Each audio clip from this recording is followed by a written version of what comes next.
All right, welcome back to the channel. No Limit Zay. So just recently, I had to really make a tough decision, and I had to cut my best man's off. I'm talking about like one of my best mans. Like I've been knowing this nigga for 10 years since high school. But for me to have done that, there had to be something to have set it off. I'll try not to get too deep into the story. I'll just try to give you the meats and potatoes and try to just go from there. So basically, for people that don't know and people that do know, I plan on moving going into the next year. Now, the reason I paused for so long in telling that is because I wasn't planning on moving by myself. I planned on moving with a friend that I went to school with. But when I tell you this story, maybe it'll make better sense for you and me, and I'll give you the moral of the point for the story. So about 5 or 6 months ago, he hits me up and says it's time for us to move. He feels like you know, we just need a different change and things like that nature. And I was like, cool, do buddy duo, sharing a car ride through wherever we're going to our destination. So fast forward, we still haven't raised the money that we need to move. Now, a lot of things will expose people's who they really are. People can change through the years, or you can know a person and not know a person, if that makes sense. I've been knowing him for 10 years. I know his birthday, but I've never met his family or anything like that. I just know him from when I went to school with him, which was 12th grade, so I only had a year to know him. But we've stayed in contact ever since I moved away from where I was at, and he's moved around to wherever he was at, and we just keep in contact over mutual understanding and mutual interest. That's kind of what held us together. And we also had a mutual respect and love for each other, like that was it was my actual brother. Now, recently, with the Drake and Kendrick beef, sorry, I just took my retwist out, and I hate my hair being in my face. But recently, with the Drake and Kendrick beef, that kind of exposed a lot of the dynamics of our relationship as far as our friendship. Pause. And that we're on two very different spectrums. We're on two very different spectrums. I won't get too much into the Drake and Kendrick beef because that was already a lot for us to go through. But basically, I side with Drake. He sides with Kendrick. Um, I don't believe I don't believe what Kendrick is giving people is real and authentic. But he feels differently. His thing is, and I'm never the one to put this on somebody, but I'm pretty sure the word to sum it up for him is a narcissist, my friend. Or I don't even know if I can call him a friend anymore, and I'll tell you why. But yes, he's sort of a narcissist, and this is how I've deduced to the fact that I had to either love him from a distance or completely cut the friendship off. And after we got through with the Drake and Kendrick beef, and he's seen that I wasn't bowing down to what he thought was facts, even though it's just a bunch of TikTok videos that people put a green screen over to just because one guy says they don't like Drake doesn't mean that everybody all of a sudden hates Drake. It's just crazy to me. But that's another video for another day. But anyways, where was I at? Oh, so after we get through that, and he already kind of sees my opinion about how I'm not gonna go with everything you say. Um, he goes silent for like a week or two, which is normal. Okay, yeah, you don't want to talk for like a week or two. That's fine. But then we always come back, and we always find common ground on anything else, whether it be wrestling or any other thing that's going on in the world.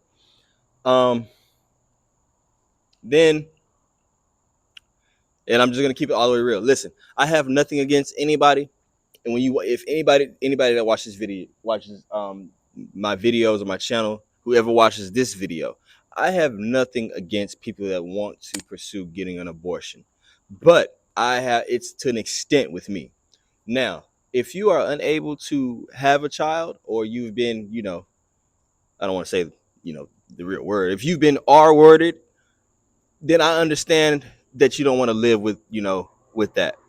Um, In some cases, yes, I understand abortion is can be used in a healthy manner. Like I said, if you are unable to, whatever health reasons come about, or you've been, in an uncompromised position to the point where you don't want to have this form of kind of baby brought into the world like this, then I understand.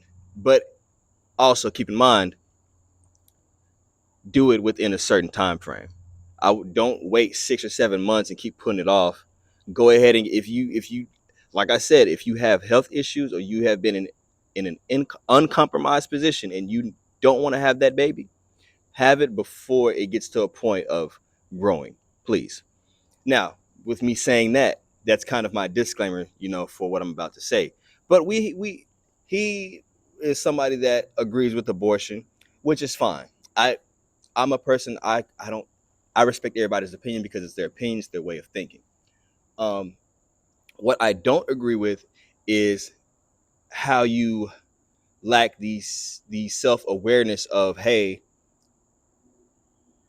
if I don't want to make a baby with this woman and I don't see a future with this woman, then let me not have sexual contact with this woman. Or if I do have sexual contact, let me not try to produce an egg in her, or let me get protection. Now, I could go through the whole conversation of, how we disputed this and things like that. Point blank, period. All I saw, he just justified everything, and why he wants to do this and why he doesn't want to have protected sex. Listen, and this is for the guys. If you're seeing a woman that you're not trying to have a future with,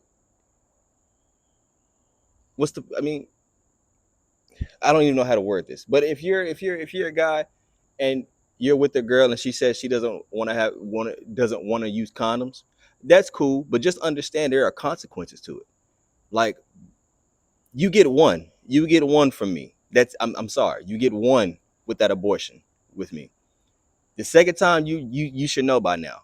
Either pull out, go use a condom, or just don't stop fucking. I'm sorry. If you're not smart enough to have some kind of self awareness, just don't have sex. I'm sorry. Just be celibate for a while. I just cannot. Like I said, I'm for abortion to a certain extent, but I will not agree with it to the full extent, because it leaves too much room for people like my associate to freely do what they want and think that this can be a form of, hey, this is my get out of jail free card. No, there are some responsibilities to this. Now, understand, if you have an abortion once, and you take some responsibility and some self-awareness about yourself, and you have some kind of I can't even find the word, but you have to know, hey, okay, if I've done this the first time, let me be a little more aware, let me prepare myself, because hey, if it happens the second time, I don't think I want to go through that again. I know for a fact I don't, or anybody with a good conscious mind like me wouldn't. I'm not saying I'm better than anybody else, but I'm also saying that I'm a little more aware than a lot more people. And that's what I try to explain to my friend or somebody that I call my brother. I can't call you my brother if I can't tell you right from wrong and tell you, hey, I think, this is my opinion on this. And if you can't take it in stride and we find common ground on that, and if you want to, and if find it in your heart to, tiptoe around me and not want to talk for 2 or 3 weeks, almost 4, that's fine. My opinion is still going to be my opinion. And just know that my opinion is very strong. But the whole point of this video is, when you have conversations with people, be careful and listen to how people talk. Um, I remember what I was trying to say. So the whole point of this video really is to, number one, tell you all to watch out for narcissists, because watch out for that narcissistic friend that thinks you're a friend. But in reality, you got to really know that person. You can think you know a person, but in reality, you really don't. I'm just finding out that this nigga is a narcissist. Well, I mean, I've been known it, but I always thought, hey, he'd be a little better with it through time. But no, niggas just stay stuck in their ways. Niggas gonna stay stuck in their mindset. And honestly, the person that I am, I can't keep condoning the same behavior if you're just gonna be okay with willingly going to go get an abortion. That means you'll be willingly okay to keep nutting in every girl you meet and going to go get an abortion. Again, that's just the frustration coming out. You get one with me. You get one chance with the abortion. But if you can't, like I said, if you can't turn around and look at yourself in the mirror and be like, you know what, that one abortion was all I needed to see. I'm going to straighten up, some things about myself. Because I mean, if you don't, like I said, if you don't see yourself being with that woman, then why are you even giving yourself to her anyways? If she ain't worth your time, or I mean, I don't know. Maybe I've lived life and seen life in a different lens, and life has smartened me up a little bit. But all I know is I'm not about to, keep falling in the same cycle and falling under the same things that, you know, that the world wants us to. The world kind of wants you to, I'm not going to say necessarily keep killing your kids off or killing babies off, but they want you to be okay with wanting to, go get an abortion. And like I said, abortions are okay to a certain extent. But if you're out here just doing it just because you don't want to be tied down to a person that had an experience with, you need to take some responsibility. And that's why I went ahead and, hey, moved old buddy off to the right. And so with that being said, which brings me back to the first beginning of the story, I will no longer be moving with that person to wherever we decide to move to. I've actually already decided where I'm moving to, and I've decided that I'm actually going to move going into the new year. We had plans of moving in October, but I think it's best if I take the rest of this year and do what I need to do, get right mentally, physically, financially, and I'll be able to venture on out of here on a better mindset and a cleaner start. So going into the new year of January 2025, I will be moving to a new city. I already know where. Um, y'all will find out where shortly. But until then, just continue to enjoy the content that I put out and enjoy the mood that I bring. And yeah, stay tuned for more coming up. I'm No Limit Zay, and this is a beautiful day at the dog park. And be careful of that narcissistic friend. Thank you.